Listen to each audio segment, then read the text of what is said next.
So mga lods, sa mga magpupunta rito sa barangay Namatakan dito sa may Zambales, so dapat nakabook po kayo kasi ma'am hindi kayo basta-basta papasukin din dito sa resort na to kasi nga nagpo-fully book lagi sila. So kailangan naka-book kayo, pwede nyo makontak si ma'am dito po sa Fox Resorts. Makontak nyo siya sa Facebook page. And then magkano ma'am yung rate dito ma'am? Bali, may maliit po kaming regular cottage po sa halagang 600. 600 pesos yung maliit.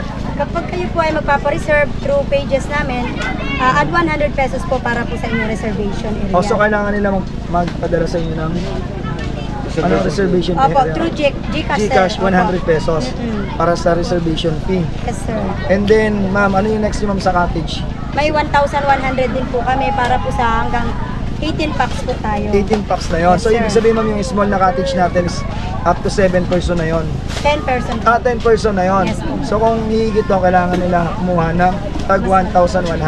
Yes, po. Nakakasya yung 18 to 20 person. Ganon. Opo. So yun mga idol. And then ma'am, Facebook page niyo ma'am. Ano ma'am? Yes, sir. Fox Resort po ang page namin, sir. Bali, yan na po yung bagong pangalan ng resort ngayon. Then, magpipill up po tayo ng form, sir, dun sa page para sure po na mayroon kayong reservation area. Mayroon kayong area madadatnan. And then ano pa ba? Kasi pagpapasok sila rito ma'am kasi may haharang doon, no? Environmental fee yun at tag 30 pesos.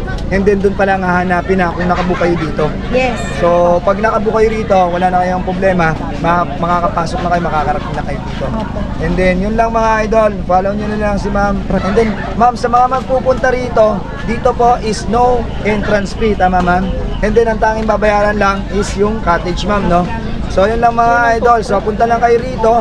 And then enjoy nyo po yung crystal clear na ilog nila. So nanggagaling niya ma'am sa Batis ma'am, no? Batis po siya, sa bukal siya. So kaya sobrang linaw talaga. And crystal clear po yung water dito. Thank you mga idol.